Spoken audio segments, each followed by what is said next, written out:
time to maximize profitability and cash flow. It's time to learn habits and hacks from the best e-com CEOs.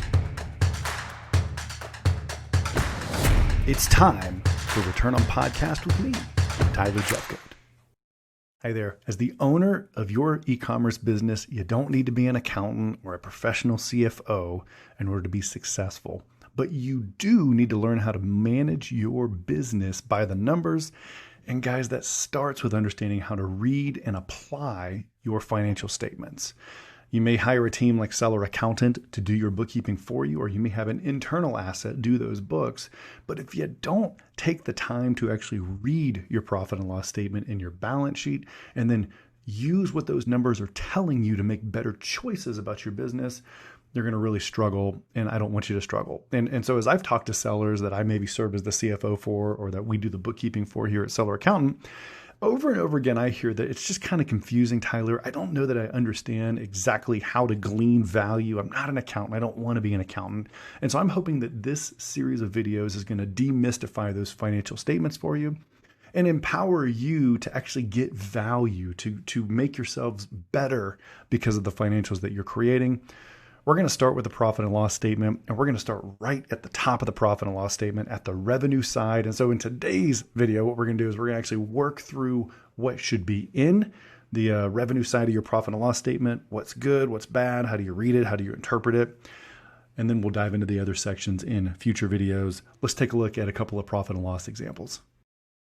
All right, so what I have in front of us here is an example of a recent profit and loss statement from one of our clients. We've done some gymnastics here to kind of anonymize the numbers and make sure we're protecting and protecting everyone's privacy.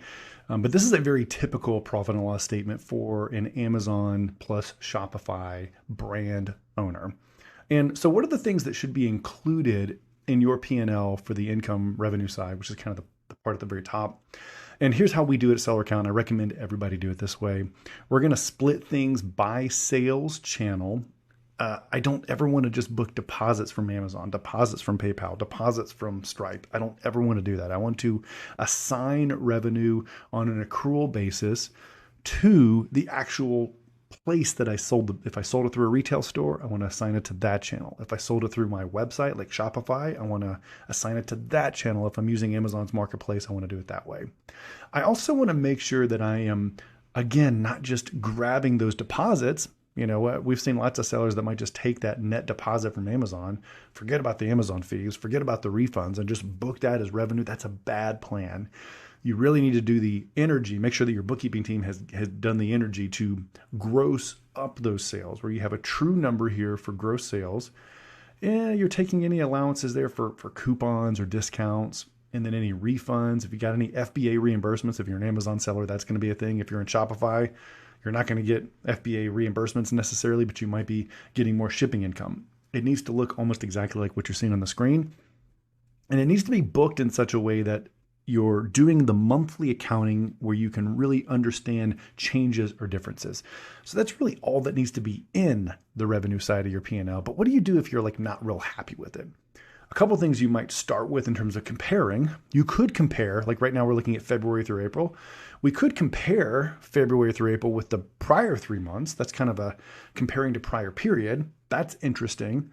The downside of that is with businesses, actually like the one that you're looking at on the screen here, comparing to the prior period may give you a really false positive or negative.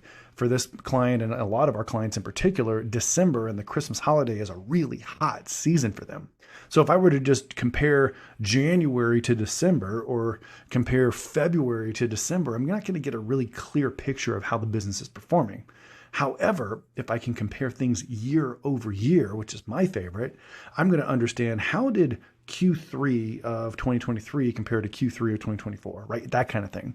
And so I want to make sure that when you're looking at your profit and loss, that you look at it year over year. And the second thing I want to encourage you to look at, and I have it on the screen here is in the form of a spreadsheet, is I want to look at it month over month. I want to really dive into the most current trends for my company.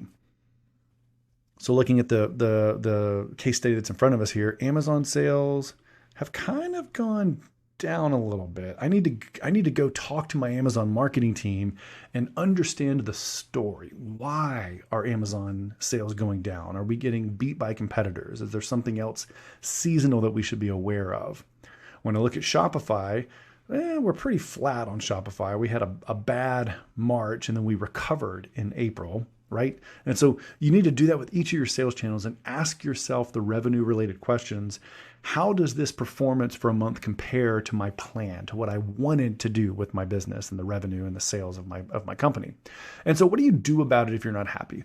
Let's say that I'm meeting with this client here and we're really not happy with how Amazon is trending. Why is Amazon continuing to go down little by little each month?